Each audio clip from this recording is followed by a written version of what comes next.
ওকে, so আমরা আস্তে আস্তে শুরু করি। 6 জনের স্ক্রিপ্ট অলরেডি দিয়ে দেওয়া হয়েছে, আর 3 জনেরটা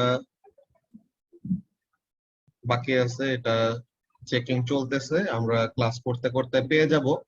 ফার্স্ট এর থেকে আমরা যে কোশ্চেন গুলি সলভ করবো, ওগুলি যে মক দিতে সময় তোমার কাছে যেগুলিতে প্রবলেম ফেস করছো আর কি। হ্যাঁ, যে মক দিতে সময় এই কোশ্চেন দেখার পর মনে হয়েছে যে এই কোশ্চেনটা ঠিক মতো বুঝতেছো না, বা অ্যান্সারটা ঠিক সরি অ্যান্সারটা ঠিক করে করতে পারবা নাকি, ওইটা নিয়ে তুমি টেনশনে ছিল বা কিছু কনফিউশন আছে। তো ওগুলা কোয়েশ্চেন নিয়ে ডিল করব। দেন এই ওগুলা ডিল করতে করতে কপিস গুলি সবাই পেয়ে যাবা। সো যার যার যেখানে যেখানে ভুল গেছে ওগুলা নিয়ে জিজ্ঞাসা করতে পারো যে এখানে কেন মার্কস কাটা গেছে অর সামথিং। তো কারো কি এরকম কোনো কোয়েশ্চেন আছে যে কোয়েশ্চেনের অ্যান্সার জানতা না বা কোয়েশ্চেন বুঝো না এমন কিছু? নাবিল, এমসিকিউটা দেখাই দিবা। 3 নম্বর এমসিকিউ। এখন এখানের মধ্যে কি বলতেছে দেখি। The current through a wire of cross-sectional area A is I. Okay. So current হলো I, cross-sectional area হলো A, when the drift velocity is V and the charge carrier density is N. So I is equal to what? N A V Q. নাকি? তো তাহলে এটা হলো আমাদের যে original wire, তার জন্য কারেন্ট এইটা। ঠিক আছে, ভালো কথা। তো এখন বলতেছে the wire is replaced with a wire of different metal. তো মেটাল যদি ডিফারেন্ট হয়, তো তাহলে কি চার্জ ক্যারিয়ার ডেনসিটি ডিফারেন্ট হবে। সো বলেই দিছে পাশে যে with half the charge carrier density. তো তাহলে এন কত হয়ে গেল? হাফ হয়ে গেল নাকি? ওকে, এন হাফ হয়ে গেছে, but the same cross sectional area. So cross sectional area same, charge carrier density half হয়ে গেছে। তো বলতেছে if the current in the new wire is 2I, তো কারেন্টটা কত এখন? Current is 2I। তো তাহলে ড্রিফট ভেলোসিটি কত এটা বের করতে বলছে। তো তাহলে নিউ ওয়্যারের জন্য তোমার কারেন্ট হলো twice, current is equal two n/2 a v q। তো এটা কি নিউ ওয়্যারের জন্য নাকি? এটা নিউ লিখে দেই, যে নিউ ওয়্যারের ড্রিফট ভেলোসিটি কত জানি না, তো এটা বের করব আর কি। তো নিউ ওয়্যারের কারেন্ট হলো 2I, চার্জ ক্যারিয়ার ডেনসিটি হয়ে গেছে হাফ, এরিয়া আগের মতনই আছে। আর কিউটা কি? কিউ তো হলো charge of the charge carrier নাকি নাবিল? সো এটা তো ফিক্সড, এটা হলো 1.6 × 10⁻⁹। ওকে, তো তাহলে ভি নিউটা কত এটাই তো বের করতে চাবো, রাইট? তো তাহলে এখানে থেকে একটা কাজ করো, আই ইজ ইকুয়াল টু কি আসে? N A v nu into q divided by 2 × 2 নাকি? যে এন এর নিচে যে 2 ছিল আর কারেন্টের সাথে যে 2 ছিল, ওইটা ইকুয়াল টু ওই পাশে পাঠিয়ে দিলে কি হয়ে যাবে? ডিভাইড ফর্মে চলে যাবে নাকি? সো তাহলে এখন এই কারেন্ট ইকুয়াল টু এইটা, আবার কারেন্ট ইকুয়াল টু এইটা। তো এখন এই দুটো ইকুয়েট করলে তো আমরা নতুন ভেলোসিটি কত হয় এটা পেয়ে যাব না? So n A v q is equal to NA new drift velocity into Q by 4. So NN কাটা, AA কাটা, QQ কাটা। So তাহলে new drift velocity will be equal to 4 times the drift velocity of the original wire নাকি? এইভাবে আর বুঝতে পারছ? ওকে, এরপরে কারো কি এমসিকিউ রিলেটেড কোনো কনফিউশন আছে, যে এমসিকিউ করতে সময় বুঝো নাই কোয়েশ্চেন বা পারো নাই?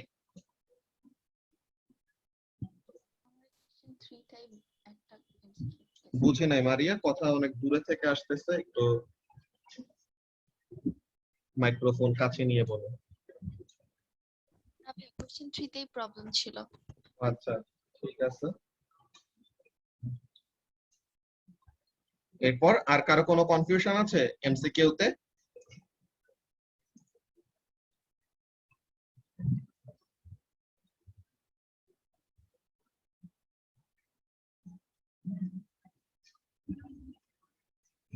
ওকে, এমসিকিউ তে যদি কারো কোনো কনফিউশন না থাকে তাহলে পরে তো খুবই ভালো।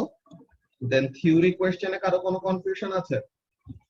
আমি 12 নাম্বারটা পারিনি। ওকে, 12 নাম্বারটা পারো না, লেটস সি। 12 নাম্বারটা পারো না, এটা আমাদের অ্যাকচুয়ালি মুখস্থ অ্যানসারের মতো, তোমাদেরকে কতগুলো এরকম কোশ্চেন দিয়ে দিছিলাম না? হ্যাঁ হ্যাঁ।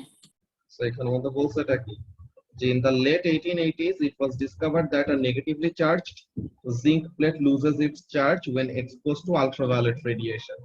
আচ্ছা ওকে সুভা 15B দেখাবো এই 12টা শেষ করে, হ্যাঁ? তো তাহলে কি বলতেছে, একটা নেগেটিভলি চার্জড জিঙ্কের প্লেটের কি হয়, চার্জ লুজ করে কখন, যখন নাকি আলট্রাভায়োলেট রেডিয়েশন ওইটার উপরে শো করা হয় আর কি। তো বলতেছে এক্সপ্লেন হোয়াই দিস হ্যাপেন্স, তো এটা কেন হয় বলো? But only with ultraviolet and not with white light, তো তার মানে ভিজিবল লাইট দিয়ে হয় না কিন্তু আলট্রাভায়োলেট দিয়ে হয়। তো বলতেছে you are expected to complete a calculation to support your answer, তো ওয়ার্ক ফাংশনের ভ্যালু হলো এইটা। তো work function is equal to what? Planck constant into frequency. Planck's constant into frequency, কিন্তু এই ফ্রিকোয়েন্সিটা থ্রেশহোল্ড স্পেসিফিক্যালি ফ্রিকোয়েন্সি। কোনটা, থ্রেশহোল্ডটা। তো থ্রেশহোল্ড। তাহলে এখানে থেকে থ্রেশহোল্ড ফ্রিকোয়েন্সি পাবো না বলো তো? জি ভাইয়া। আচ্ছা, তো থ্রেশহোল্ড ফ্রিকোয়েন্সির করেসপন্ডিং কি ওয়েভলেন্থ বের করতে পারবো? Frequency is equal to c by lambda নাকি? হ্যাঁ হ্যাঁ।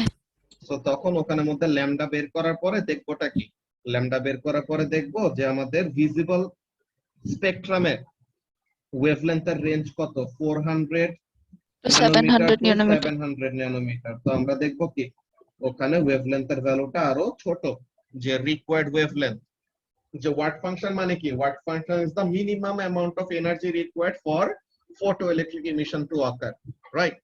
সো তাহলে ওয়ার্ক ফাংশন সমান এনার্জি যদি সাপ্লাই করতে না পারে ফোটন গুলি, তো তাহলে কি করতে পারবে না, ফটো ইলেকট্রিক ইমিশন করাইতে পারবে না।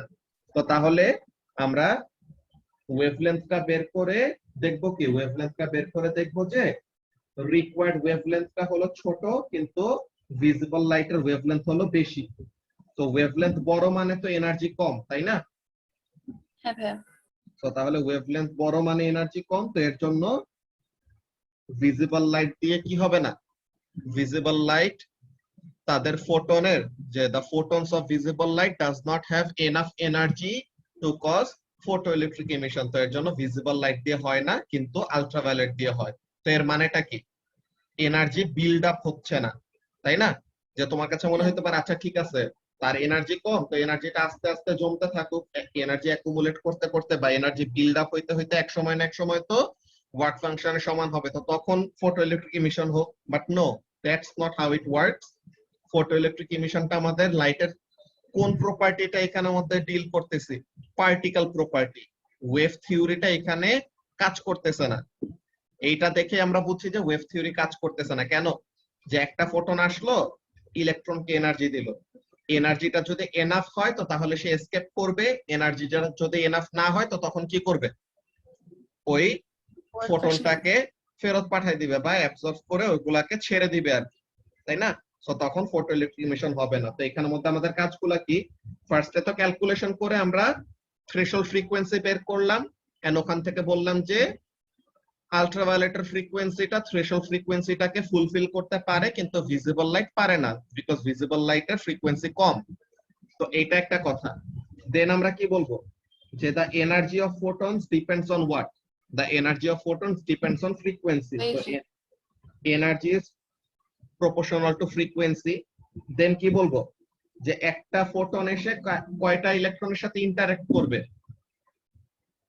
একটা ফোটন একটা ইলেকট্রনের সাথে ইন্টারঅ্যাক্ট করবে, তাই না? বুঝতে পারতেছো কি বলতেছে মারিয়া?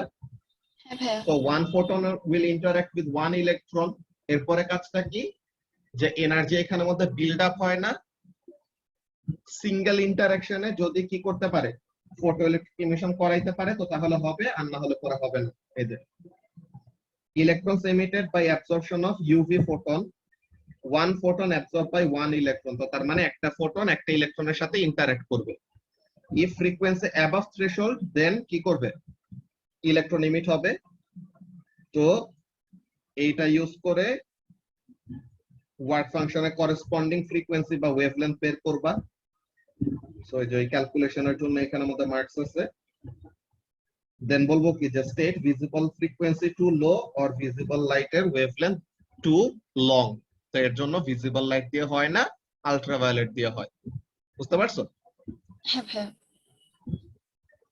Okay so question number 15b let's see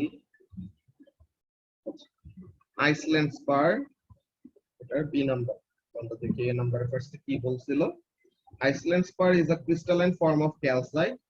An incident ray of unpolarized light is separated in two plane polarized rays by a sample of Iceland spar. The two rays of polarized light follow different paths. Okay. So unpolarized light or polarized light ki regular difference chahiye eta pari. So B number a problem. So B number e ki bolteche the photograph shows how the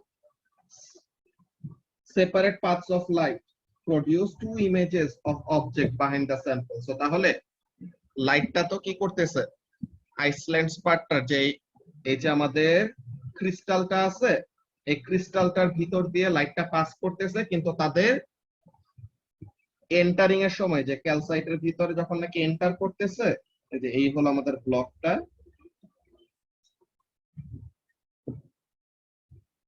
so this is the block of calcite or crystal তো ক্রিস্টালটার ওখানে ফার্স্টে single একটা light আসছিল কিন্তু এখন কি হয়েছে when it hits the surface তো তখন সে এরকম লাইটটা সেপারেট হয়ে যাচ্ছে এন্ড সেপারেট হয়ে ডিফারেন্ট ডিরেকশনে মুভ করে তো তাহলে এক একটা লাইটের জন্য এরকম আমাদের রিফ্র্যাকশন এক এক রকম হচ্ছে ওকে তো বলতেছে এটা কি when a polarizing filter is placed on the sample shown in the photograph only one image of 6pH02/O1 is seen তো তার মানে এই যে যখন নাকি কি হচ্ছে ক্যালসাইটের উপরে যখন একটা পোলারাইজিং ফিল্টার বসানো হচ্ছে বুঝছো সুভা তখন কি করা যায় শুধু একটা ইমেজ দেখা যায় এখানে কি দেখতেছি ডাবল ইমেজ দেখতেছি না কিন্তু ওই ফিল্টারটা বসানোর পর কি দেখি জাস্ট একটা ইমেজ দেখি তো এখন এখানের মধ্যে বলতেছে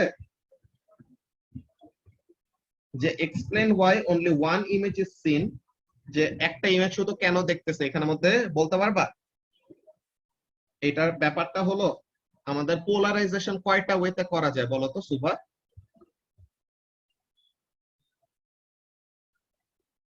একটা তো হলো পোলারাইজিং ফিল্টার দিয়ে পোলারাইজেশন হয় আর বাকি কাজগুলি কি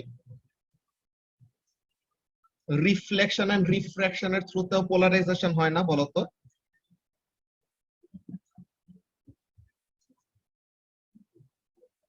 আচ্ছা সো তাহলে এই যে রিফ্লেকশন এন্ড রিফ্র্যাকশনে যে পোলারাইজেশন হয় so what happens in those cases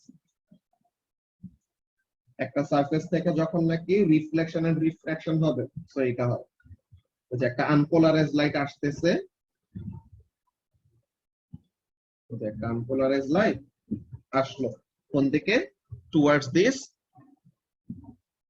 reflecting surface or towards an object আচ্ছা এতগুলি প্লেন না কি দুইটা প্লেন দিয়ে দেখায় সো কিছু ওয়েভ কি করবে কিছু ওয়েভ পার্শিয়ালি রিফ্লেক্ট করবে এন্ড কিছু ওয়েভ কি করবে রিফ্র্যাক্ট করে নিচে যাবে তাই তো সো যে ওয়েভটা রিফ্লেক্ট করে তার ওখানের মধ্যে কি it gets horizontally polarised usually ঠিক আছে রিফ্লেক্টেড ওয়েভটা কোন ডিরেকশনে পোলারাইজড হয় হরাইজন্টালি পোলারাইজড আর রিফ্র্যাক্টেড রেটা কোন ডিরেকশনে পোলারাইজ হয় ভার্টিক্যালি তাই না এই দুটো জিনিস তো জানো নাকি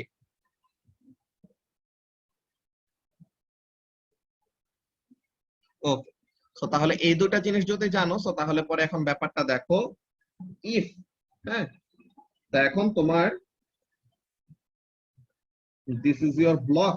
তো এখন এই ব্লক থেকে দুইটা, যে একটা সিঙ্গেল আনপোলারাইজ লাইট এসেছিল ওখান থেকে কি হচ্ছে, সেপারেট হয়ে একটা হরাইজন্টালি পোলারাইজড আর একটা ভার্টিক্যালি পোলারাইজড লাইট ফর্ম করলো, তাই না?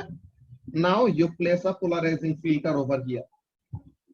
তো এখন পোলারাইজিং ফিল্টারটা মনে করো এই হরাইজন্টালি ওরিয়েন্টেড। সো তাহলে এইটার ভিতর দিয়ে কোন ওয়েভটা পাস করতে পারবে বলো তো?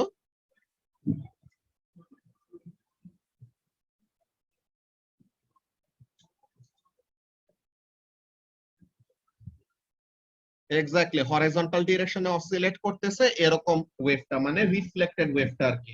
রিফ্লেক্টেডটা যে এক্স্যাক্টলি ওইটা বলতে হবে না, বাট এই যে আমাদের লাইটটা এসেছিল ভার্টিক্যালি হরাইজন্টালি দুই ডিরেকশনে অসিলেশন আছে। সো শুধু হরাইজন্টালি অসিলেট করতেছে এরকম ভাইব্রেশন গুলি পাস করতে পারবে, ভার্টিক্যালি অসিলেট করতেছে এরকম ভাইব্রেশন গুলি কি হয়ে যাবে, ব্লক হয়ে যাবে, তাই না? তো তাহলে আমরা ইমেজ কয়টা দেখতে পাবো? একটা শুধু। আরেকটার জন্য কি হয়ে যাচ্ছে, 90 ডিগ্রি ক্রিয়েট করতেছে না? যে ডিরেকশন অফ অসিলেশনের সাথে পোলারাইজিং ফিল্টারের অ্যাঙ্গেলটা হলো 90 ডিগ্রি, সো ওই লাইটটা কি হয়ে যাবে, ব্লক হয়ে যাবে, তাই তো?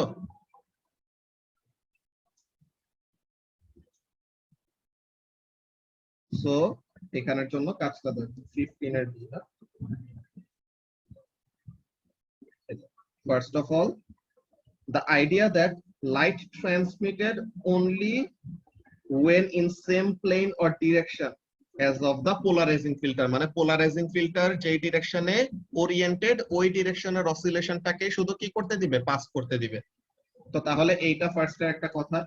তো তার মানে যার সাথে প্যারালেল, হরাইজন্টাল হোক বা ভার্টিক্যাল হোক, পোলারাইজিং ফিল্টার যে ওরিয়েন্টেশনে রেখেছি ওইটার সাথে প্যারালেলটা পাস করবে, আর ওইটার সাথে 90 ডিগ্রিটা কি হয়ে যাবে, ব্লক হয়ে যাবে। এই যে not transmitted when at 90 degree আর ট্রান্সমিটেড ওয়েন প্যারালেল।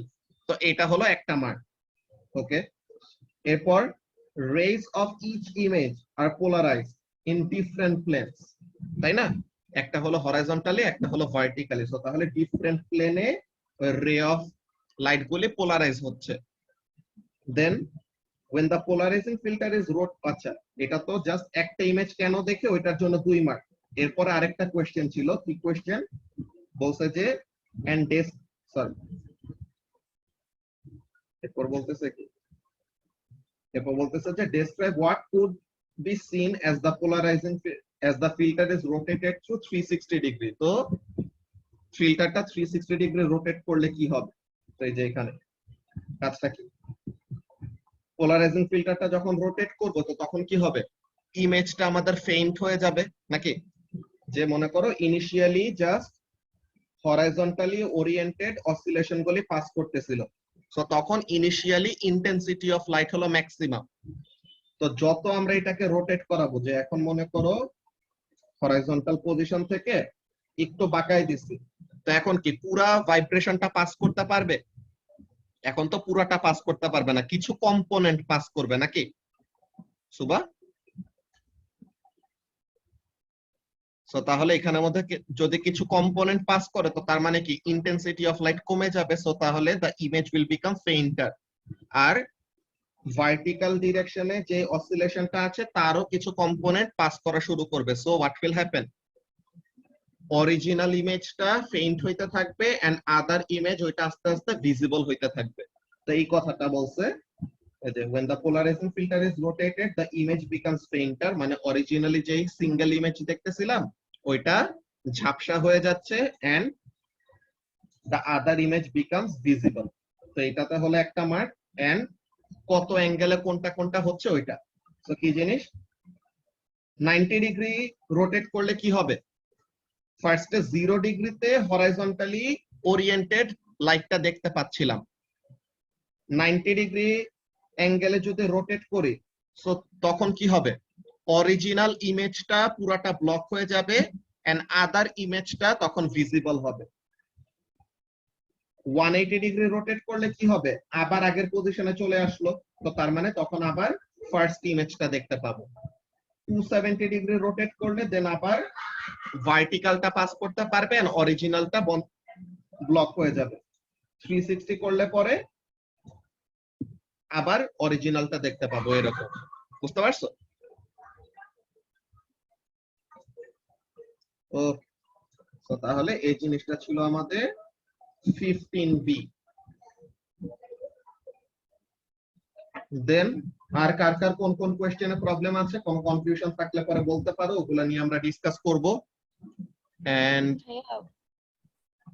হ্যাঁ বলো। ভাইয়া আমার কোয়েশ্চেন নাম্বার 19A ওই যে ক্যালকুলেশনটাতে আমার হয়তো স্ক্যান হচ্ছিল না, বাট আমার মার্কস বাড়তো, ক্যালকুলেশনও ঠিক আছে ম্যাক্সিমামের সাথে। 19A এটা? হ্যাঁ হ্যাঁ হ্যাঁ, ক্রস সেকশনাল এরিয়া দেখাটা বলছিল। হ্যাঁ আমার তো calculation 1.3 into 10 to the power minus 11 এ আসছে। ওকে, সো তাহলে কি মার্কস দেয় নাই কি এর জন্য, কি বলে? বোঝা যায় নাই দেখে। আচ্ছা তাহলে ওইটা বাড়া দিতে হবে, সমস্যা নেই। আচ্ছা লাস্ট পয়েন্টটা ওই যে অ্যাঙ্গেল গুলা, সুবা এই যে একদম লাস্টের বুলেট পয়েন্টটা, যে এখানের মধ্যে কি বলতেছে দেখো, যে ইন বিটুইন অ্যাঙ্গেল গুলাতে কি হবে, এই যে at in between angles both images will be seen। এই যে এই কথাটা থার্ড পয়েন্টে বলতেছিলাম, কি বলতেছিলাম দেখো, পোলারাইজিং ফিল্টারটা হরাইজন্টালি ওরিয়েন্টেড, তো তখন শুধু কে পাস হবে, হরাইজন্টালি অসিলেট করতেছে এমন ওয়েভ গুলি পাস হবে, ভার্টিক্যালি অসিলেট করতেছে এমন সব ওয়েভ কি হয়ে যাবে, ব্লক হয়ে যাবে, তাই না? ওকে, এখন দেখো যদি ইন বিটুইন যে পুরোপুরি 90 ডিগ্রি করে নাই, তো তাহলে certain theta degree angle rotate করলাম। এখন দেখো তো কি হবে, হরাইজন্টালি অসিলেট করতেছে এরকম ওয়েভ, সে কি পুরোপুরি ব্লক হয়ে যাবে নাকি পুরোপুরি পাস করবে? পুরোপুরি ব্লকও হবে না, পুরোপুরি পাসও করবে না, কি হবে, তার কিছু কম্পোনেন্ট পাস হবে, তাই না? In the same way vertically oscillate করতেছে এমন যে ওয়েভ গুলি ছিল, তারা কি, তারা তো এই পজিশনে পুরোপুরি ব্লক হয়ে গেছে, কিন্তু এই ইন বিটুইন যে অ্যাঙ্গেলটা আছে এখানে কি পুরোপুরি ব্লক হবে? এখানে তো পুরোপুরি ব্লক হবে না, তাদের কিছু কম্পোনেন্ট পাস করবে না এখন ফিল্টারের ভিতর দিয়ে। সো তাহলে 0 ডিগ্রি অ্যাঙ্গেলে, 180 ডিগ্রি অ্যাঙ্গেলে, 360 ডিগ্রি অ্যাঙ্গেলে জাস্ট হরাইজন্টাল ডিরেকশনে অসিলেট করা ওয়েভ গুলি পাস করতে পারবে, ভার্টিক্যাল গুলি পুরোপুরি ব্লক হয়ে যাবে। সো হরাইজন্টালটা পাস করতেছে, ভার্টিক্যালটা ব্লক হয়ে যাচ্ছে। এন্ড এরকম ওরিয়েন্টেশনে মানে 90 ডিগ্রি 270 ডিগ্রি এরকম ওরিয়েন্টেশনে কি হবে, এরকম ওরিয়েন্টেশনে হরাইজন্টালি অসিলেট করা ওয়েভ গুলি ব্লক হয়ে যাবে, ভার্টিক্যালি অসিলেট করা ওয়েভ গুলি শুধু কি করতে পারবে, পাস করতে পারবে। এন্ড ইন বিটুইন মানে এই দুইটা ওরিয়েন্টেশন বাদে, মানে এই ওরিয়েন্টেশন আর এই ওরিয়েন্টেশন বাদে, এখানের মধ্যে কি হচ্ছে, দুইটা ইমেজেরই কিছু কিছু কম্পোনেন্ট পাস করতেছে, রাইট? সো তাহলে এই কথাটা এখানের মধ্যে বলছে যে at in between angles both images will be seen but neither at full intensity। Clear হয়েছে এখন? ওকে ঠিক আছে, সো তাহলে এটা ছিল। ওকে মারিয়া, তোমার এটার মার্কস তুমি পেয়ে যাবে, সমস্যা নাই, যে এরিয়াটা। এরপর সবার তো মার্কস পেয়ে যাওয়ার কথা, কারোটা বাকি আছে? 78, 63, 73, 59, 73, 78, 61, 52, 52, 57। ওকে, সো মার্কস এগুলা আসলে বেশি দেখে বেশি খুশি হওয়ার কিছু নাই, এগুলা সিন মক। হ্যাঁ, আনসিন মক গুলাতে কেমন কি হয় ওগুলাতে বোঝা যাবে ভালো মতো, বাট সিন গুলাতে ভালো করতেছো এটা ভালো, বাট সিন গুলাতে আসলে ফুল মার্কস এর থেকে 1 মার্ক কম পাওয়াটাও খারাপ।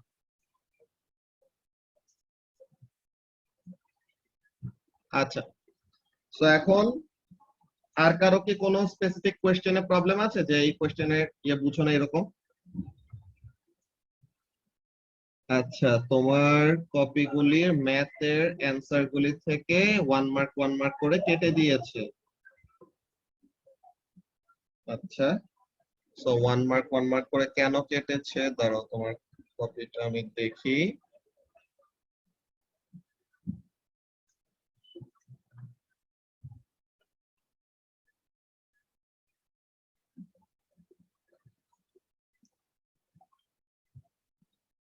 তোমার ওই মার্কস গুলি কাটতে পারে সিগনিফিকেন্ট ফিগারের জন্য, এটা দেখবো। আচ্ছা, Mariar 18b2 diffraction happens perfectly when the wavelength is equal to the gap and male has a peak wavelength of 1 meter which is close to 0.9 meter.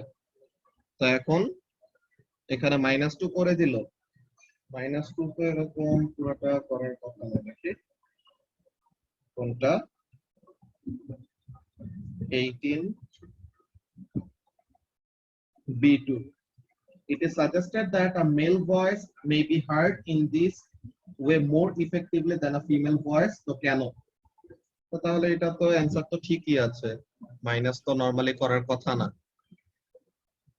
করে দিছে -2। Okay, so we will see, let's see, তারও দেখি copies গুলি দেখি কার কার কি অবস্থা।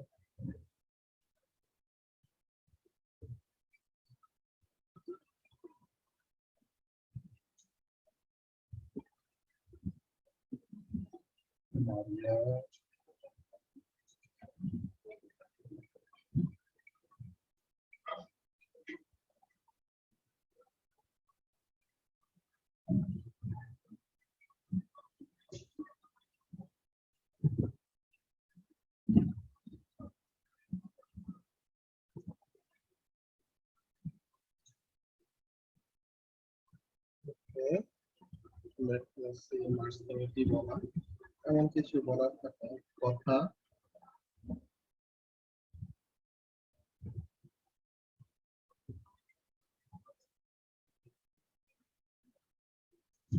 The diffraction most when wavelength approximately equal to gap size. So তাহলে মেলের ওয়েভলেন্থটা কাছাকাছি, তো এটার জন্য, তো এটার জন্য 1 মার্ক পাবা। কিন্তু আরেকটা মার্ক হলো তোমার মেল ভয়েসের ওয়েভলেন্থটা ফিমেল ভয়েসের থেকে বড়, যে এখানে কম্পেয়ার করতেছে কার কার ভয়েসের মধ্যে, মেল আর ফিমেল ভয়েসের মধ্যে। তো তাহলে তাদের মধ্যে কম্পারিজন থেকে 1 মার্ক। এন্ড কেন তোমার অ্যানসারটা কারেক্ট, যে তুমি তোমার মেল ভয়েসটা কেন বেশি ডিফ্র্যাক্ট করে ওইটার এক্সপ্লেনেশন, ওইটার জন্য। আচ্ছা না, এখানের মধ্যে আরেকটা, এটা তো অর দেওয়া, সরি। তো তাহলে ডিফ্র্যাকশন মোস্ট ওয়েন এইটা, তো এখানে 1 মার্ক। মেল ওয়েভলেন্থ ভেরি ক্লোজ, ঠিক আছে। তো এখানের মধ্যে মার্কস পাবা। তাহলে এই জিনিসটা তাহলে মার্ক করে রাখো, এটার স্ক্রিনশট নিয়ে গ্রুপের মধ্যে দিয়ে রাখো। তো তাহলে পরে বোঝা যাবে যে যে চেক করছে কেন মার্ক কাটা গেছে, বা কাটা গেলে পরে ওইটা যদি আসলে মার্কস পেয়ে থাকো তো বাড়ায় দিবে, ঠিক আছে। Okay sir. ওকে, আর সুপার ম্যাথ গুলিতে 1 করে কেটে দিয়েছে। লেটস সি কি অবস্থা।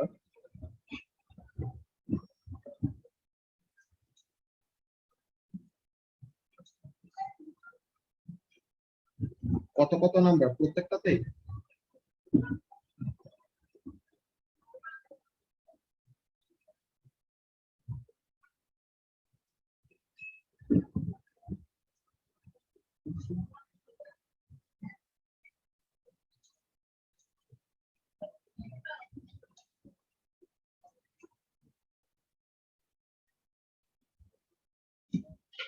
এটা কি ওই এর calculation? 1.1 into 10 to the power 15 hertz, এই ক্যালকুলেশন একবার কেটেছে। লেটস সি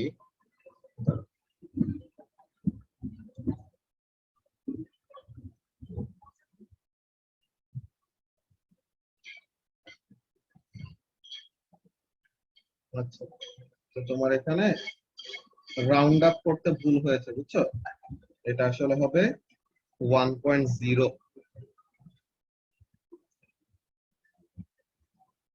বুঝছো সুভা? এটা তুমি 1.1 লিখেছো, বুঝলাম। Yes.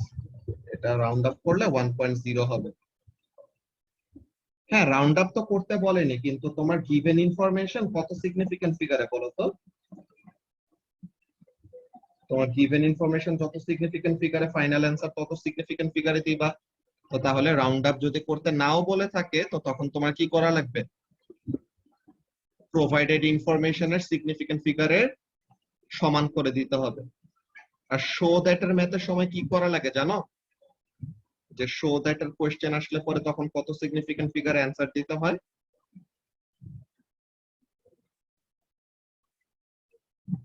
আচ্ছা, শো দ্যাট এর ম্যাথের সময় যত সিগনিফিকেন্ট ফিগারে শো করতে বলবে কোশ্চেনে, তার থেকে একটা সিগনিফিকেন্ট ফিগার বেশি দিবা। যে মনে করো ওই যে এরিয়ার ম্যাথটাই দেখাই, এরিয়ার ম্যাথটা কত ছিল? 19। 18 সরি 17 19। তো এই যে এখানের মধ্যে দেখো সুভা, শো করতে বলছে কত? 1 into 10 to the power 11 metre square. So এটা কত সিগনিফিকেন্ট ফিগার বলো তো? 1 সিগনিফিকেন্ট ফিগার। সো তাহলে 1 সিগনিফিকেন্ট ফিগারে শো করতে বললে তার থেকে একটা বেশি সিগনিফিকেন্ট ফিগার দিব। মানে যত সিগনিফিকেন্ট ফিগারে শো করতে বলতেছে তার থেকে একটা সিগনিফিকেন্ট ফিগার এক্সট্রা দিব। কেন? আচ্ছা, তুমি দুইটাই দেখিয়েছো, কি করেছো? Let's see.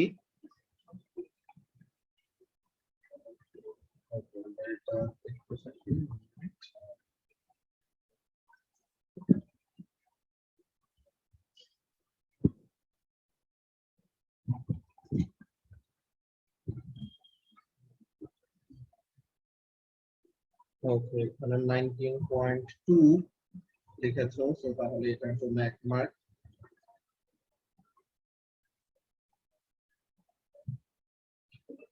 এই জায়গাগুলিতে যে একটা প্রবলেম, বুঝছো? এই জায়গাগুলিতে যে প্রবলেমটা তোমার সিগনিফিকেন্ট ফিগার গুলার জন্য 1 মার্ক 1 মার্ক করে কেটেছে। তোমার লাক ভালো যে এখন মার্কস গুলি কাটা দেখে ফেলতেছো, সো দ্যাট মেইন এক্সামে মার্কস গুলি না যায়। তো এখানের মধ্যে তোমার কয়েকটা ব্যাপার ঠিক করা লাগবে। ফার্স্ট অফ অল, এই যে 13A তে তোমার গিভেন ইনফরমেশন কত সিগনিফিকেন্ট ফিগারে ছিল সুবা?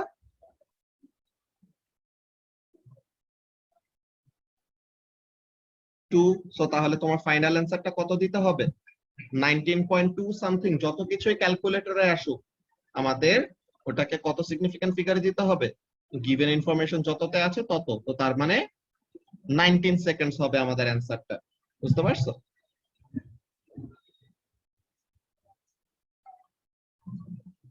তো এগুলির জন্য তোমার মার্কস গুলি কাটা হয়েছে। দেন এই যে yes you have drawn those curly equal lines and said এটা 20,000 জুলস এর সমান। yes, এইটাতে সমস্যা না। তোমার প্রবলেমটা হলো উপরের লাইনে। কি প্রবলেম? 18648 জুলস। ভালো কথা, কিন্তু তোমাকে শো করতে বলেছে কত? 20,000 জুল। সো তাহলে এটাকে ফার্স্টে 20,000 টা কত সিগনিফিকেন্ট ফিগার বলো তো?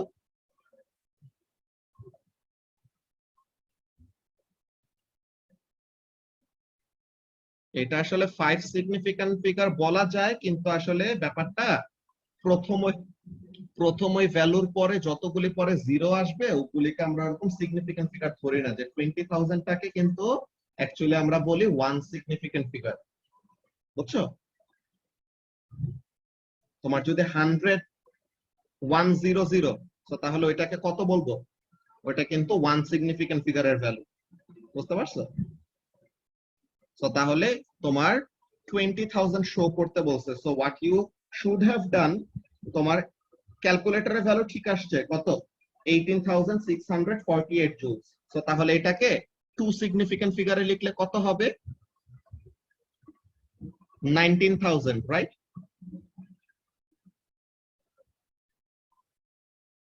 বুঝতে পারতেছো?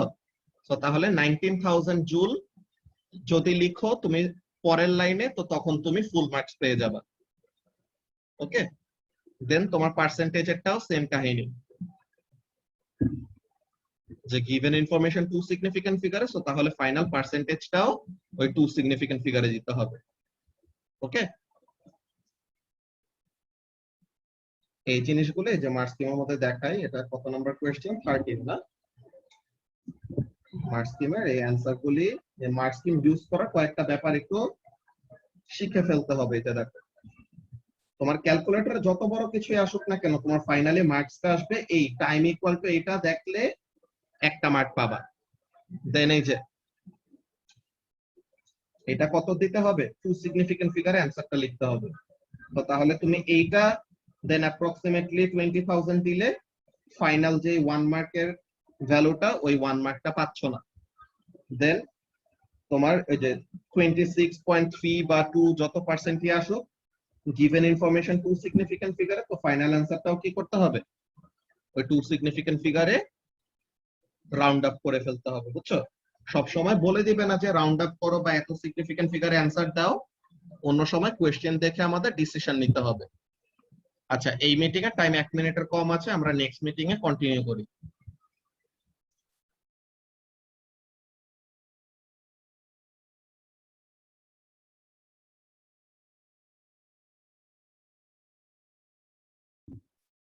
ওকে, সো তাহলে ম্যাথ গুলিতে কেন মার্কস গুলি কি আছে এখন বুঝতে পারছো সুবা?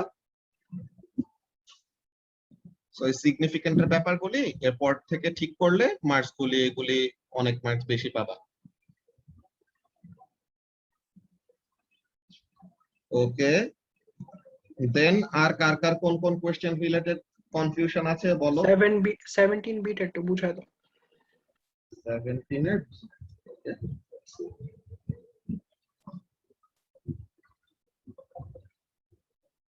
17 তে কি বলছে? The student compares his value of refractive index with the values in the table to identify the type of plastic from which the block is made. তো সে কি করছে?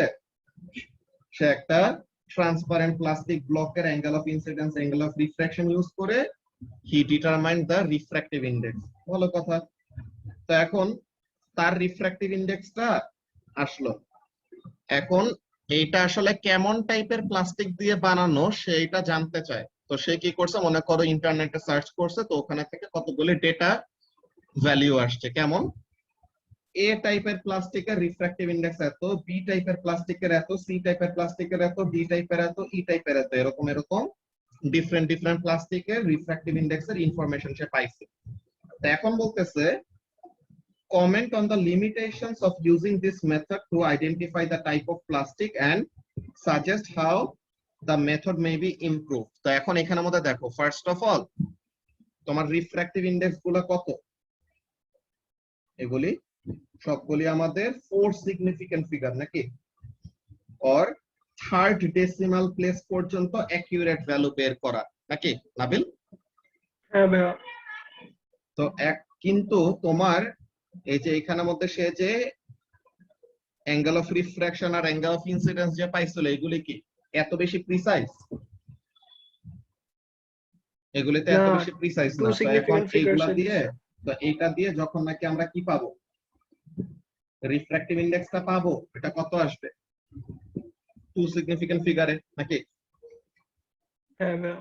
তো এই যে যতগুলি ভ্যালু আছে, সবগুলো ভ্যালুকে রাউন্ড আপ করলে টু সিগনিফিক্যান্ট ফিগারে নিলে সবগুলি কি আসবে? 1.5 আসবে না?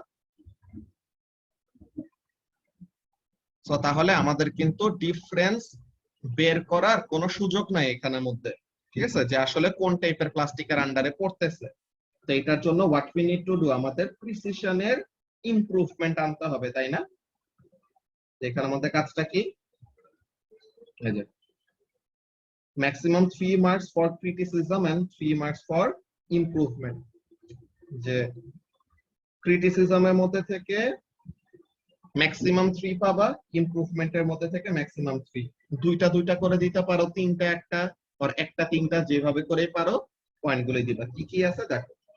একটা হলো comment on limitation of precision of measurements, যে প্রোট্রাক্টরের লিস্ট কাউন্ট কত? 1 ডিগ্রি। সো তাহলে সে 1 ডিগ্রি থেকে স্মলার কোন অ্যাঙ্গেলের রিডিং তোমাকে দিতে পারবে না, যে তোমার দরকার আরো প্রিসাইজ অ্যাঙ্গেলের রিডিং দরকার, কিন্তু সে it is only accurate up to 1 degree. তো তার মানে সে কেমন কেমন চেঞ্জ দিবে, 26 ডিগ্রি, 27 ডিগ্রি। তো 26 আর 27 এর মধ্যে যত অ্যাঙ্গেল গুলি আছে 26.001, 26.002 এরকম অ্যাঙ্গেল থাকতে পারে না, সে ওগুলাকে কি করতে পারবে না, রিডিং নিতে পারবে না। তো এটা হলো একটা লিমিটেশন নিয়ে বললাম। দেন থিকনেস অফ দ্য রে or thickness of the pencil line. তো তাহলে ওই যে আমরা এক্সপেরিমেন্টের ওই ইয়েগুলো পড়তে সময় বলছিলাম যে আমাদের রে যত থিন হবে তত কি করতে পারবো, আমরা অ্যাকুরেটলি রিডিং নিতে পারবো। রেটা যদি মোটা হয় তো তখন কি হবে, আনসার্টেনটি বেড়ে যাবে না, যে আমরা তখন কনফিউজড হয়ে যাব যে আসলে সেন্টারটা কোথায়, বা অ্যাঙ্গেলের আনসার্টেনটি অনেক বেশি বেড়ে যাবে এরকম। এই যে comment on high uncertainty, then comment on precision of calculated value to that of the values in the table। ওই যে কম্পারিজনটা, যে আমাদের precision of the measuring instruments হলো 2 significant figure, কিন্তু টেবিলে 4 significant figure পর্যন্ত এত প্রিসাইজ ভ্যালু দেওয়া। তো তাহলে তাদের মধ্যে কি করা যাবে না, কম্পারিজনটাই করা যাবে না, আর তাদের থেকে চুজ করা যাবে না আর কি। দেন আরেকটা বড় ভুল কি, আমরা তো ফিজিসিস্ট, আমরা কি চাই, মাল্টিপল রিডিংস চাই, যে আমরা অনেক অনেক ওই যে 6 বার যে রিডিং নিয়ম করব, নিতে দেন হয়, গ্রাফ উল্টা আঁকাবো পুল্টা এরকম। তো তাহলে জাস্ট একটা সিঙ্গেল রিডিং নিয়ে ওইটা থেকে জাজমেন্টে জাম্প করা আসলে ঠিক না। তো এগুলো হলো ক্রিটিসিজম গুলি। দেন এগুলো ঠিক করা যায় কিভাবে, ইউজ লার্জার অ্যাঙ্গেল। তো তাহলে যেন পার্সেন্টেজ আনসার্টেনটি কমে, যে আমাদের percentage uncertainty is equal to what, least count, কি বলে, half resolution divided by measured value into 100, নাকি? তো তাহলে দেখো, রেজোলিউশন তুমি কি চেঞ্জ করতে পারবা? প্রোট্রাক্টর তো আর 1 ডিগ্রি থেকে বেটার রেজোলিউশনের পাবা না, পাবা, থাকে কতগুলি স্পেশাল থাকে 0.5, বাট স্টিল তুমি লিস্ট কাউন্টটা কি করতে পারবা না, তেমন ভাবে চেঞ্জ করতে পারবা না, তাই তো? বুঝতে পারতেছো কি বললাম? তো তাহলে লিস্ট কাউন্টটা হলো ফিক্সড, মানে কি নিউমারেটর হলো ফিক্সড। তো এখন পার্সেন্টেজ আনসার্টেনটি কমানোর জন্য কি করা যায়, মেজার্ড ভ্যালুটাকে বাড়াইতে হবে। তো এর জন্য বলতেছে use larger angles so that কি আসে, পার্সেন্টেজ আনসার্টেনটি কম আসে। বুঝতে পারলা? তো একটা হলো হাই আনসার্টেনটি, তো এই হাই আনসার্টেনটি কমানোর জন্য what can be done, the measured angles or the angle of incidence and refractions can be enlarged, এটা হলো একটা কাজ। দেন লেজার, যে ন্যারো বিম ওয়ালা লেজার ইউজ করব বা রে বক্স ইউজ করব।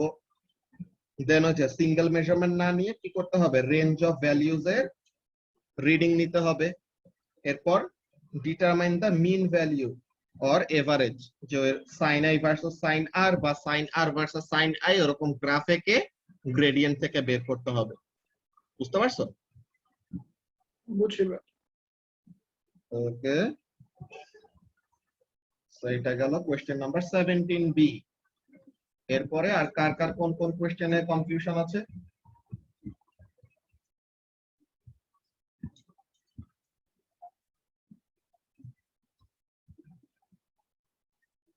আর কারো কি কোনো এরকম কোশ্চেন আছে যে বুঝো নাই অ্যানসারটা কি হবে, বা অ্যানসার এমন কেন, বা মার্কস কেন কাটা গেছে?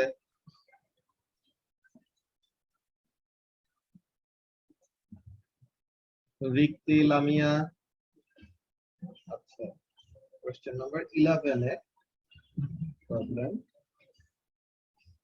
আচ্ছা, সো কোশ্চেন নাম্বার 11 এ এখানের মধ্যে তোমাকে কি বলেছে দেখো, the diagram shows the current in a part of an electrical cell circuit। তো কি বললো, এই যে দেখো এই একটা পয়েন্ট, এই জাংশনের দিকে I1 and I2, the currents are coming towards this point and it is going away in I3। So তাহলে তোমার রিলেশনশিপটা বলতে বলছে, state the relationship between I1, I2 and I3। তো রিলেশনশিপটা বলাতে 1 mark, and explain it in terms of charge। তো চার্জের terms ওগুলাকে explain করার জন্য বাকি 2 মার্ক পাবো, টোটাল 3 মার্কস। তো তো এরকম। তো তুমি কত পেয়েছো? 1 পেয়েছো, তাই না? এটাই বাকি 2 মার্কস কাটা গেছে। তো এখানের মধ্যে একটা মার্ক কিসে পাইতেছো দেখো, I1 plus I2 is equal to কি? I3। এইটা, তো এটা হলো তোমার রিলেশনশিপ। ভালো কথা। Now what do we know about current and charge? Current আর চার্জের মধ্যে রিলেশনশিপটা কি? Current is equal to charge by time, নাকি?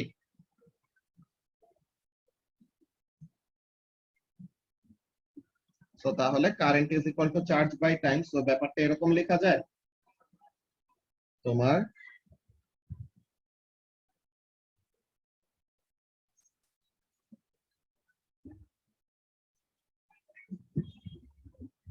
Q1 by T divided by Q2 by T is equal to Q3 by T, নাকি? যে তোমার এই টাইমে এই চার্জ গুলি এরকম কি করতেছে, এত রেটে পাস করতেছে। যে কারেন্টের ওই ফর্মুলা থেকে এটা লিখলাম। তো এখন এখানের মধ্যে দেখো তো তোমার টাইম গুলা তো সেম, তো তার মানে কি total charge entering this point is equal two total charge exciting from this point per second. যে প্রতি 1 সেকেন্ডে যত চার্জ এই পয়েন্টে এন্টার করে তত চার্জ এই পয়েন্ট থেকে এক্সিট করে। তো এটা চার্জের কেমন টাইপের প্রপার্টি শো করতেছে? কনজারভেশন অফ চার্জ, তাই না? যে total charge before and total charge after, or total charge entering and total charge exiting is equal. তো তাহলে এই ব্যাপার দুইটা লিখতে হবে এক্সপ্লেনেশন বাকি 2 মার্কসের জন্য। কেমন জিনিস? এটার জন্য 1 mark. I3 is equal to I2 plus I1. Then charge is conserved or conservation of charge টা যে এখানে শো করা হচ্ছে ওই ব্যাপারটা বলবা। এন্ড কি করা যায়? Correct reference to same time, যে ইকুয়াল টাইমে ওই যে I3 টাকে কি লিখছে? Q by T3 or Q by T পুরাটা এরপরে ব্র্যাকেটে 3। তো এই জিনিসটা, তো এটাই ইকুয়েশনের থ্রুতে লিখেও বলতে পারো, অর বলতে পারো কি যে same amount of charge are flowing into and out of the point in equal time interval. তো এই কথা দুইটা বলাতে যে এই পয়েন্টটা আর এই পয়েন্টটা তোমার অ্যান্সারে ছিল না, এর জন্য 2 মার্ক কম পেয়েছো। বুঝতে পারছো?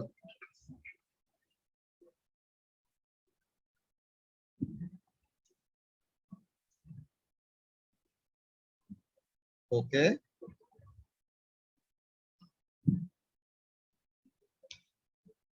এরপর 15A। আচ্ছা,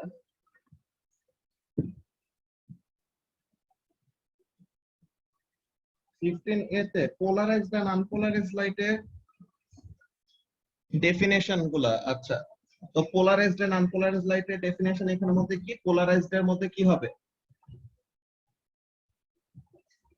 ওকে, পুরা মার্কস কেটে দিয়েছে। লেটস সি এখানের মধ্যে কি কি বলছে।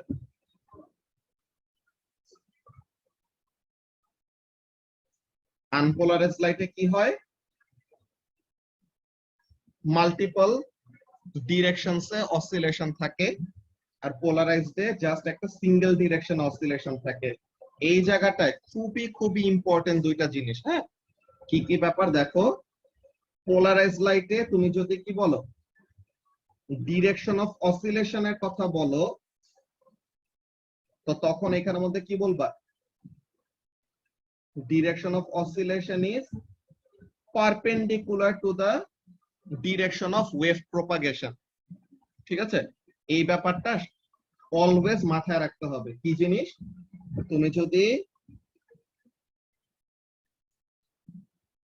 পোলারাইজড লাইটের জন্য ডেফিনেশনে কি বলো, যে polarised light oscillates only in one direction, যদি এইটা বলো তো তখন কি বলতে হবে?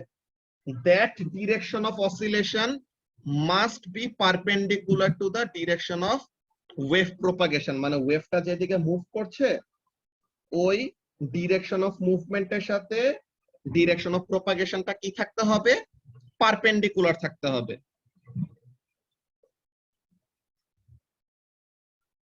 হ্যাঁ, ওইটাই, যে নাম্বার 3 এর এই পয়েন্টটাই তো দরকার।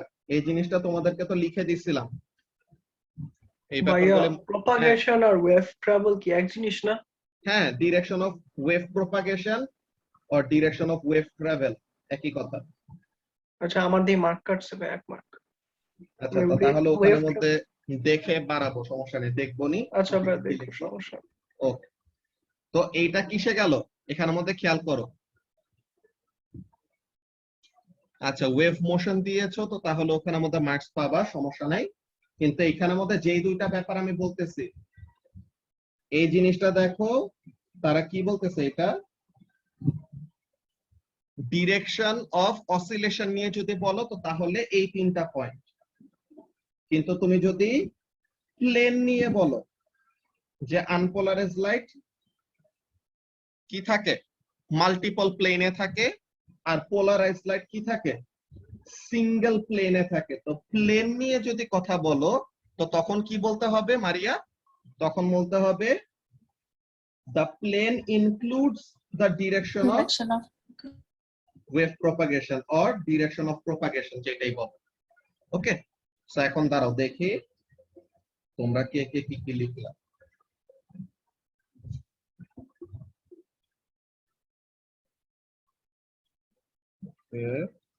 মারিয়া কত নম্বর যেন এটা? 15A।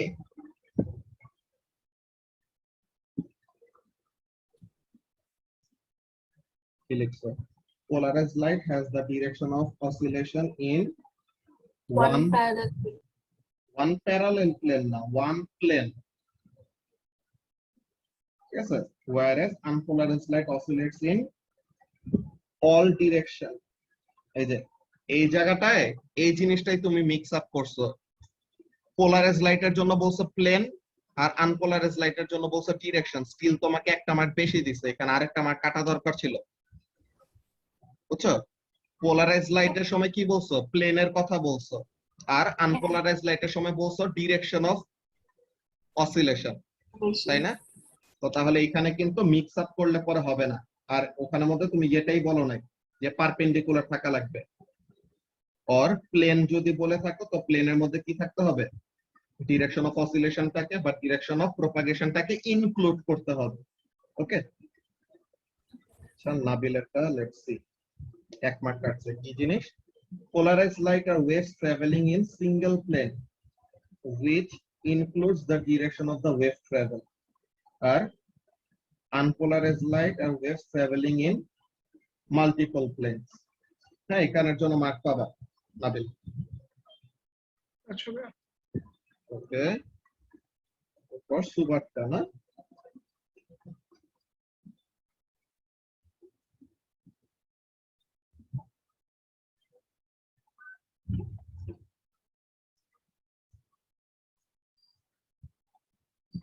oscillation that take place in only one direction, that is perpendicular to the direction of motion, is called polarized light। An oscillation that takes place in all direction, that is perpendicular to the direction of motion, is called unpolarized light। অ্যান্সারটা এমনিতে হয় যে অসিলেশনটা কি এখানের জন্য unpolarized লাইটে oscillation many ডিরেকশনে, আর polarised এর জন্য সিঙ্গেল ডিরেকশনে, এন্ড ওই সিঙ্গেল ডিরেকশনটা ওয়েভ প্রপাগেশনের সাথে পারপেন্ডিকুলার হবে। হ্যাঁ ঠিক আছে, এটার জন্য মার্কস পাবা। Super.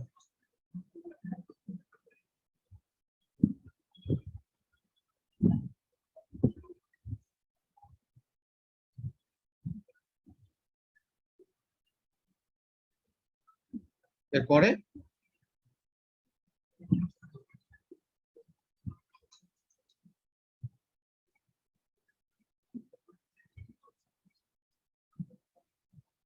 (16B)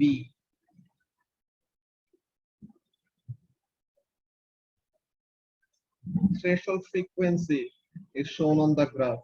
explain why there is a threshold frequency.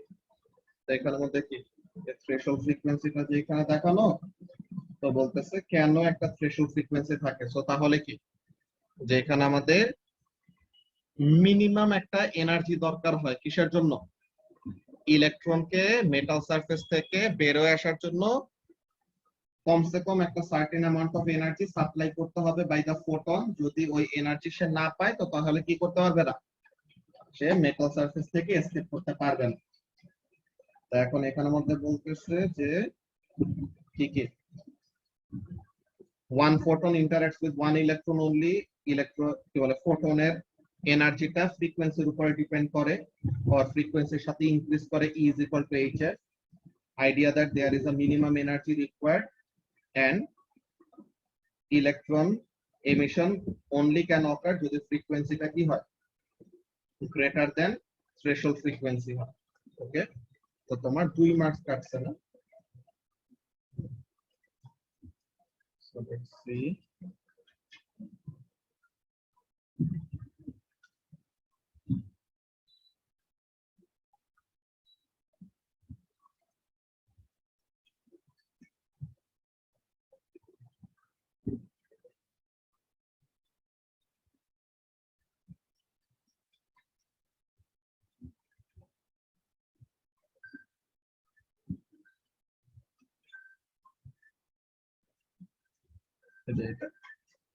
Electrons are emitted when they absorb photon.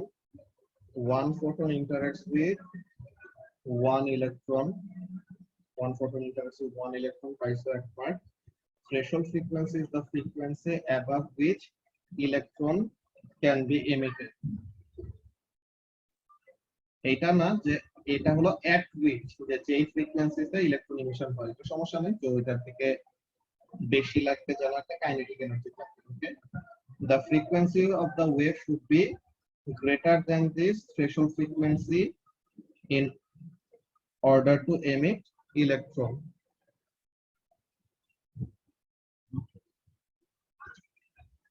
So minimum একটা এনার্জি দরকার হয়, এই পয়েন্টটা কিন্তু তোমার অ্যানসারের মধ্যে আসে নাই। তোমার অ্যানসারের মধ্যে একটা হলো one photon interacts with one electron. এটার আসলে সিন মক গুলার আসলে গ্রেন বাউন্ডারি বলার কোনো ওয়ে নাই। সিন গুলো আসলে যত বেশি পাওয়া যায় আর কি, এটা আসলে ফুল মার্কসেই পাওয়া উচিত। আনসিন গুলোতে তখন গ্রেড বাউন্ডারি টাইপ ওইসব বলবো। ওকে, সো একটা হলো সুবা, দেখো তোমার one photon interacts with one electron, এই পয়েন্টটা আছে তোমার অ্যানসারে। এন্ড আরেকটা অ্যানসার হলো এইটা, যে ওয়েভের ফ্রিকোয়েন্সিটা যদি থ্রেশহোল্ডের থেকে বড় হয় তো তাহলে ইলেকট্রন এমিশন হবে। ওকে,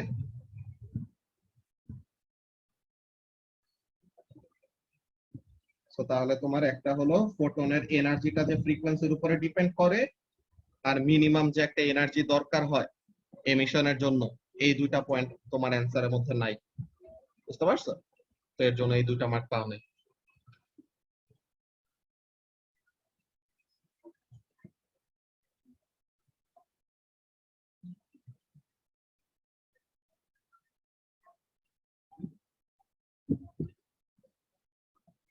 লামিয়া, রিক্তি, তোমাদের লিডার কোথায়? Self claimed leader.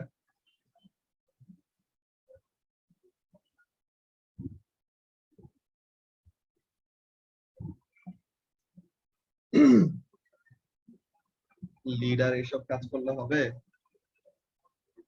ওকে, এরপরে কোন কোয়েশ্চেন?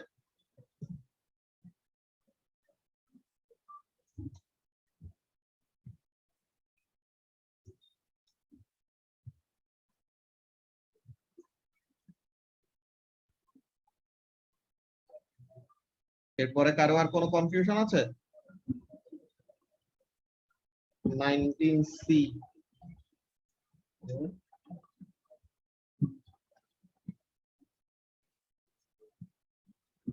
19C তে কি বলতেছে দেখো, pencil leads are made with hardness range from 9H মানে very hard to 9B মানে very soft. Okay, hard pencil leads have higher proportion of clay. তো তার মানে হার্ড পেন্সিলের ওগুলাতে ক্লে হলো বেশি থাকে, যে ক্লের পার্সেন্টেজ বেশি। আচ্ছা, explain how the resistance of the strip would be affected if it were drawn with a softer pencil. তো হার্ড পেন্সিলে যদি প্রপোর্শন অফ ক্লে বেশি থাকে, মানে সফট পেন্সিলে কি প্রপোর্শন অফ ক্লে কম নাকি? তো তাহলে ক্লের প্রপোর্শন যদি কম হয়, তো এখানে মধ্যে আমাদেরকে একটা ব্যাপার বলছিল, কি বলছিল, যে clay contributes no charge carriers. তো তার মানে তুমি হার্ড পেন্সিল দিয়ে একটা দাগ দিলা, সফট পেন্সিল দিয়ে একটা দাগ দিলা, ওকে। তো এখন হার্ড পেন্সিলে ক্লের প্রপোর্শন বেশি, তো ক্লে যদি বেশি থাকে মানে কি কি কম আছে, গ্রাফাইট কম আছে নাকি?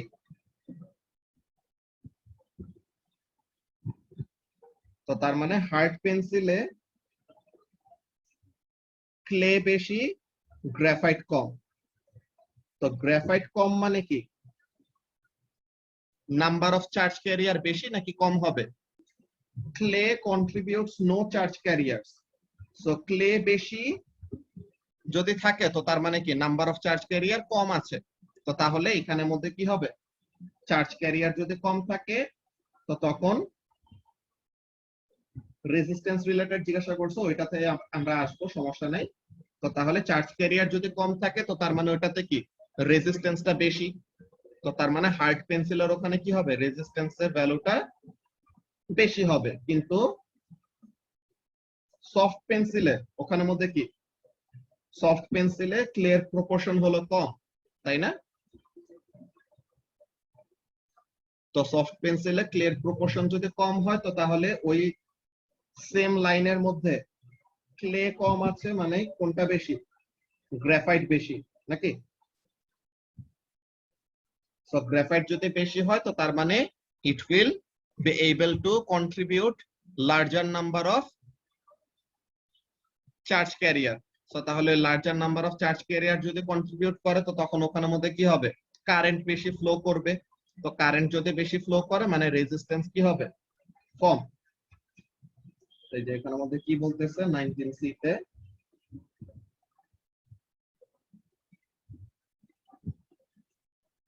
তো এখানের মধ্যে কি আছে, নাম্বার অফ চার্জ ক্যারিয়ার বেশি হবে তো তার মানে রেজিস্ট্যান্স কম।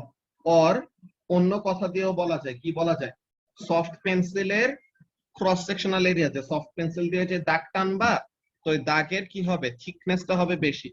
তো এরিয়া যদি বেশি হয়, যে R is equal to rho L by A, তো তাহলে এরিয়া যদি বেশি হয় তো তাহলে রেজিস্ট্যান্স কি হবে, কম হবে। বুঝতে পারছো? সেইভাবে করে যে কোন একটা অ্যান্সার বললেই হবে, যে ইদার চার্জ ক্যারিয়ার বেশি দেখে রেজিস্ট্যান্স কম, অর এরিয়া বড় দেখে রেজিস্ট্যান্স কম, যেটাই বল না। সফটটা এরিয়া কম হওয়ার কথা না, সফটটা কি হবে, সফট পেন্সিল মানে পেপারের উপরে যখন ওটাকে টাচ করবে তো তখন কি হবে, ওইটা বেশি ওরকম ছড়ায় যায়। আর হার্ড পেন্সিলটা জায়গায় ওরকম দাগ ফেলে দিবে।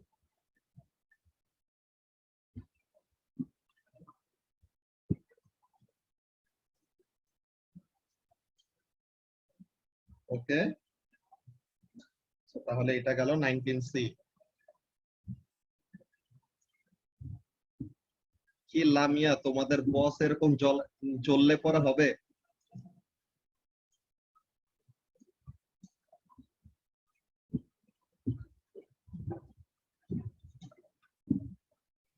ওকে, এরপরে আর কোন কোয়েশ্চেন আছে? 20 এর লাস্টের দুইটা,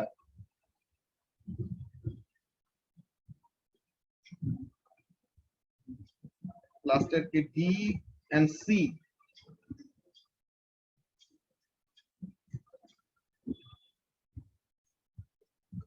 আচ্ছা, সো C নাম্বারে কি বলতেছে দেখো, the frequency of the vibration generated is changed from 330 Hz. The new wave produced on the string is shown in the photograph below. So তাহলে যে নতুন ওয়েভটা দেখা যাচ্ছে। আচ্ছা, এই যে পয়েন্ট x যেখানে এখানে হলো নোড ক্রিয়েট করতেছে, এই দুই জায়গায় অ্যান্টি নোড, এই দুই এন্ডে আবার নোড। ওকে, ভালো কথা। তো এখন এখানের মধ্যে ইনফরমেশন গুলি কি কি জানি? আচ্ছা, C3 আর D। ওকে, স্ট্রোব ল্যাম্প কিভাবে কাজ করে জানো সুবা?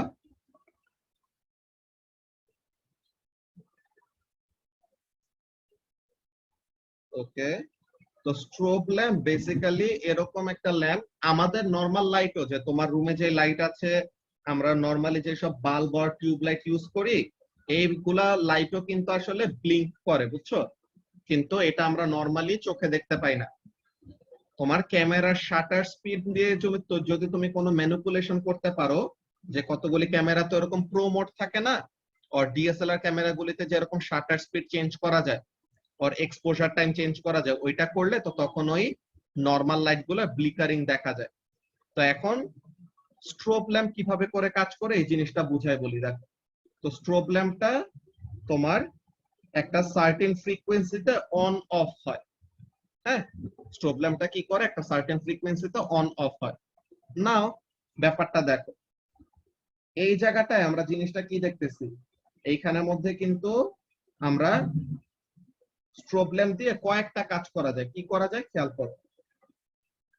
Suppose this is the wave, okay, this is the wave at a certain instant, এই হলো স্ট্যান্ডিং ওয়েভটা। দেন এর পরের ইনস্ট্যান্টে সে কি হবে, স্ট্যান্ডিং ওয়েভটা এরকম পজিশনে আসবে না, যে ব্রোকেন লাইন দিয়ে মাত্র যেটা আসলাম এরকম একটা পজিশনে আসবে না নাকি সুবা?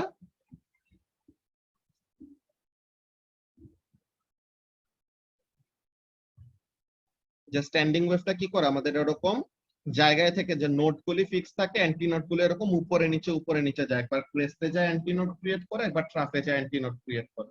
ওকে, তো এখন এখানের মধ্যে খেয়াল করো কাজটা কি। ওয়াও, আমার স্ক্রিনটাই কাটে দিচ্ছে। ওকে, ওটা আবার ওপেন করব, সমস্যা নেই। তো যেই কথাটা বলতেছিলাম এখানের মধ্যে খেয়াল করো, মনে করো এই যে এক্সপেরিমেন্ট গুলো স্ট্রোব ল্যাম্প দিয়ে যেসব এক্সপেরিমেন্ট করো, ওই রুমে অন্য কোনো লাইট থাকে না স্ট্রোব ল্যাম্প ছাড়া। তো মনে করো এরকম একটা জিনিস, স্ট্রোব ল্যাম্প অ্যাকচুয়ালি কিভাবে করে কাজ করে এই জিনিসটা এইভাবে করে বুঝাইলে বেটার। সাপোজ একদম ডার্ক একটা রুম, ওকে, একদম ডার্ক একটা রুম, এই রুমের মধ্যে এই একটা অবজেক্ট আছে, ওকে, এখানে একজন মানুষ দাঁড়ায় আছে। তুমি কি ওই মানুষটাকে দেখতে পাবা যদি রুমটা একদম পুরোপুরি পিচ ডার্ক থাকে? আমাদের বডিতে তো কোনো বাতি নাই যে আমরা লাইট এমিট করব, এর জন্য আমাদেরকে দেখা যাবে। আমরা কি, আমরা হলাম নন লুমিনাস অবজেক্ট নাকি? সো আমরা একজন আরেকজনকে দেখতে পারি কখন? নন লুমিনাস অবজেক্টদেরকে কখন দেখা যায়? যখন নাকি তাদের বডি থেকে লাইট রিফ্লেক্ট করে ফেরত আসে নাকি? বুঝতে পারতেছো কি বলতেছি? ওকে, তো তাহলে এখানের মধ্যে ব্যাপারটা দেখো, তুমি এখানে আসো এন্ড এটা পারসন এক্স, তো এখন তুমি তাকে দেখতে পাবা কখন, যখন নাকি তার উপরে লাইট পড়বে এন্ড ওই লাইটটা যখন তোমার চোখে রিফ্লেক্ট করে ফেরত আসবে, তখন তুমি কি করতে পারবা, যেই অবজেক্টের উপর লাইটটা পড়তেছে ওইটা রিফ্লেক্ট করে তোমার চোখে আসতেছে, তাকে দেখতে পাবা। তো স্ট্রোব ল্যাম্পের কাহিনীটা দেখো, the string is vibrating, okay, তো স্ট্রিং এর ভাইব্রেশন ফ্রিকোয়েন্সি হলো 330 হার্টজ, অলরাইট, স্ট্রিং এর ভাইব্রেটিং ফ্রিকোয়েন্সি। আচ্ছা, 330 হার্টজ থেকে সরায় এখন মনে ডাবল করছে না কত করছে ওখানের মধ্যে দেখবো পরে, সমস্যা নেই। আমি আমার এই এক্সাম্পলে ফার্স্টে বুঝাই বলি। তো স্ট্রিংটা কি করতেছে, 330 হার্টজ ফ্রিকোয়েন্সিতে অসিলেট করতেছে। হোয়াট ডাজ দ্যাট মিন?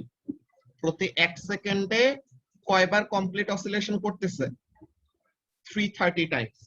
ওকে, এখন তোমার স্ট্রোব ল্যাম্পের ফ্রিকোয়েন্সিও যদি কি হয় 330 হয়, হ্যাঁ, তোমার স্ট্রোব ল্যাম্পের ফ্রিকোয়েন্সিও যদি 330 হয়, এটার মানে কি স্ট্রোব ল্যাম্পটা 1 সেকেন্ডে কয়বার অন অফ হবে? 330 টাইমস নাকি? আচ্ছা, তো এখন এখানের মধ্যে মজার ব্যাপারটা খেয়াল করো। So this is your I, তুমি স্ট্রিংটা দেখতে চাচ্ছ, কিন্তু স্ট্রিং এর থেকে তো লাইট আসে না, লাইট আসবে কিসা থেকে? স্ট্রোব ল্যাম্প থেকে। তো when the string is in this position, when the string is in this position, তখন স্ট্রোব ল্যাম্পের লাইটটা স্ট্রিং এর উপরে যে পড়লো, ওই লাইটটা তোমার চোখে আসলো। দেন স্ট্রোব ল্যাম্পটা অফ হইলো, তখন কি আর তুমি স্ট্রিংটাকে দেখতে পাবা? স্ট্রোব ল্যাম্পটা যখন অফ হয়ে গেছে তখন তুমি কিন্তু স্ট্রিংটাকে আর দেখতে পাচ্ছ না। তো তুমি স্ট্রিংটাকে দেখছিলা সে এমন একটা অসিলেশনে আছে। স্ট্রোব ল্যাম্পটা অফ হয়ে যাওয়ার পর you are not being able to see যে স্ট্রিংটা কি মুভ করতেছে নাকি না। দেন স্ট্রোব ল্যাম্পটা আবার যখন নাকি লাইট ইমিট করবে তখন কি হবে? স্ট্রিংটা আবার তার আগের পজিশনে ফেরত চলে আসছে না, বিকজ স্ট্রোব ল্যাম্প আর স্ট্রিং এর ভাইব্রেটিং ফ্রিকোয়েন্সি সমান সমান। ব্যাপারটার মানে হলো স্ট্রিংটা ইনিশিয়ালি এই পজিশনে ছিল, তখন স্ট্রোব ল্যাম্পের লাইটটা শো হয়েছে এন্ড তোমার চোখে আসছে। দেন স্ট্রোব ল্যাম্পটা অফ হয়েছে, ততক্ষণে কি হয়েছে? এই স্ট্রিংটা নিচে নেমে দেন আবার উপরে ফেরত গেছে। দেন স্ট্রিংটা যখন নাকি উপরে আবার তার আগের পজিশনে ফেরত গেল, তখন আবার স্ট্রোব ল্যাম্পটা আরেকবার ব্লিঙ্ক করবে, তখন আবার তোমার চোখে লাইট আসবে। দেন আবার স্ট্রোব ল্যাম্প অফ হবে, ততক্ষণে স্ট্রিংটা একবার নিচে যাবে, দেন আবার উপরে ফেরত আসবে, দেন আবার স্ট্রোব ল্যাম্পের লাইটটা পড়বে, তো তোমার চোখে আসবে। তো তোমার কাছে দেখে কি মনে হবে বলো তো? তোমার কাছে কি দেখে মনে হবে স্ট্রিংটা মুভ করতেছে, নাকি তোমার কাছে দেখে মনে হবে স্ট্রিংটা অলওয়েজ সেম পজিশনেই আছে? তোমার কাছে মনে হবে না যে স্ট্রিংটা স্টেশনারি? এক্স্যাক্টলি। সো এইটা হয় কখন? যখন নাকি স্ট্রোব ল্যাম্পের ফ্রিকোয়েন্সি আর স্ট্রিং এর ভাইব্রেটিং ফ্রিকোয়েন্সি হলো সমান সমান। ওকে, নাও what happens if we double the frequency of the strobe lamp? Strobe lamp এর ফ্রিকোয়েন্সিটা ডাবল করে দিলাম, যে স্ট্রিং ভাইব্রেট করতেছে 330 হার্টজে, কিন্তু স্ট্রোব ল্যাম্পের ফ্রিকোয়েন্সি কি করে দিলাম? ডাবল করে দিলাম। তো এখন বলো তো কি হবে? ফার্স্টে এই পজিশনে স্ট্রোব ল্যাম্পটা ব্লিঙ্ক করলো, তোমার চোখে লাইট আসলো। দেন স্ট্রিংটা যখন নাকি নিচে যাবে, যে কি করলো? সে হাফ অসিলেশন কমপ্লিট করলো। ফুল অসিলেশনটা কি? উপরে ছিল, উপর থেকে নিচে যাবে, নিচে থেকে উপরে আসবে, এটা তো কমপ্লিট অসিলেশন, তাই তো? তো তাহলে এখন সে কি করলো? উপর থেকে নিচে গেছে, কিন্তু ততক্ষণে কি হবে? স্ট্রোব ল্যাম্পের ফ্রিকোয়েন্সি ডাবল করে দিচ্ছে না? তো তাহলে এই ক্রেস্ট তাহলে কি হবে? এই ক্রেস্ট পজিশনে একবার স্ট্রোব ল্যাম্পের লাইটটা পড়ে তোমার চোখে আসবে, দেন যখন নাকি আবার ট্রাফ পজিশনে গেছে, তখন আবার কি হবে? স্ট্রোব ল্যাম্পটা আলো দিবে না? তো তার মানে একটা সিঙ্গেল অসিলেশনের মধ্যে কয়বার রিফ্লেকশন পাবো আমরা? একটা single oscillation of the string এর মধ্যে দুইবার আলো পাবো। তো তার মানে দুইটা পজিশন আমরা দেখতে পাবো। তো তাহলে কি এরপরে আবার সে ক্রেস্টে আসলো, তখন আবার লাইট পাবো, যখন আবার ট্রাফে যাবে তখন আবার লাইট পাবো। তো আমাদের কাছে দেখে মনে হবে কি? দেখে মনে হবে যে the string is at two different positions at the same time. ব্যাপারটা বুঝতে পারতেছো কি বললাম? তো আমাদের কাছে এরকম একটা ইলিউশন ক্রিয়েট হবে যে মনে হবে the string is at two positions at the same time, যে এখানে মধ্যে যা দেখাইছে। ওকে, তো এই জিনিসটা আমরা দেখতে চাচ্ছি। আচ্ছা, আমরা তো ব্রাইটনেস এর সাথে ডার্কনেসও দেখতে পারতাম। ডার্কনেসটা কিভাবে দেখবো বলো তো মারিয়া? যখন নাকি কোনো লাইট নাই তখন কি তুমি কোনো কিছু দেখতে পাও? তো তাহলে তখন ওইটার জন্য ওই পজিশনটা দেখতে পাই না, আমরা জাস্ট তখনই দেখতে পাই যখন ওই অবজেক্টের উপরে লাইট পড়ে এন্ড ওইটার রিফ্লেকশন আমাদের চোখে ফেরত আসে। বুঝতে পারছো? ওকে, আচ্ছা। তো তাহলে এটার মার্কিং পয়েন্ট গুলো নিয়ে কি কোনো কনফিউশন আছে সুবা? ওকে, তো তাহলে এটার আচ্ছা ডি নাম্বারটা বাকি আছে। এই মিটিং এ 1 মিনিটের কম আছে, নেক্সট টাই জয়েন করো, আমরা ওখানে শেষ করে দিচ্ছি, আর 5 মিনিটস এর মতো লাগবে। রিক্তি, লামিয়া, তোমাদের ক্লিয়ার হয়েছে না স্ট্রোব ল্যাম্পের এক্সপ্লেনেশন? জি ভাইয়া।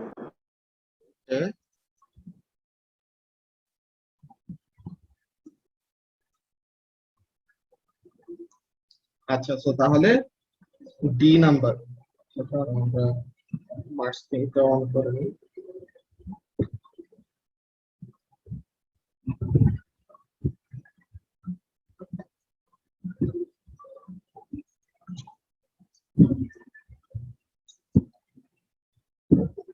ওটা 26 ক্যাপচার করতেছে টুয়াইস পার সাইকেল, যে একটা সিঙ্গেল সাইকেলে দুইটা পজিশনে আমরা তাকে দেখতে পাচ্ছি। এখন কি বলতেছে যে যদি এর থেকে বেশি ক্যাপচার করা হয় তো তখন কি ম্যাক্সিমাম ডিসপ্লেসমেন্ট বাদ দিয়ে অন্য পজিশনে পাবো, ইন বিটুইন কোন একটা পজিশনে পাবো, তেমন একটা কথা বলছে।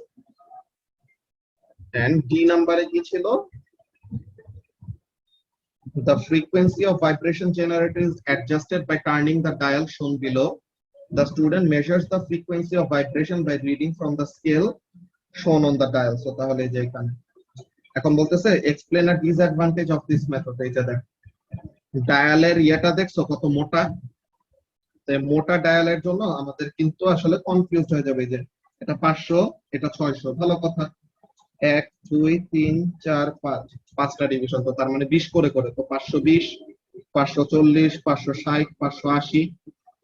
তো এখন এটা কি 580 তে আছে নাকি 575 এ আছে নাকি 570 এ আছে নাকি 565 তে আছে, এটা কিন্তু এক্স্যাক্টলি আমাদের বলতে পারার ওয়ে নাই। তো ডায়ালটা যে এত মোটা, তো এটার জন্য আমরা এক্স্যাক্টলি বলতে পারবো না।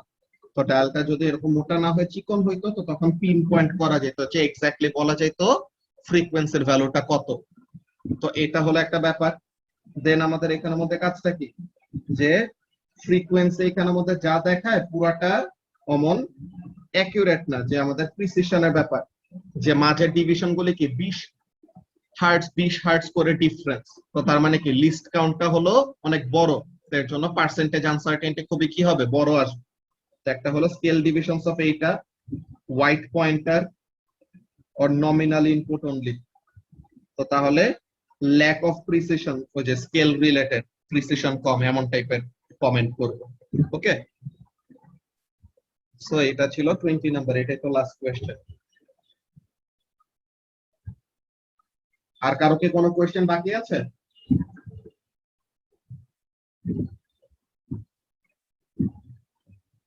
ওকে, কারো যদি আর কোনো কোয়েশ্চেন বাকি না থাকে দ্যাটস ভেরি গুড। তো তাহলে আমরা আজকের ক্লাস এখন এখানে শেষ করব। কালকে তো তোমাদের ইউনিট 1 মক 2 নাকি রিক্তি? জি ভাইয়া। সো ভালো মতো প্রিপারেশন নাও, কালকে দেখা হবে ইনশাআল্লাহ। আল্লাহ হাফেজ।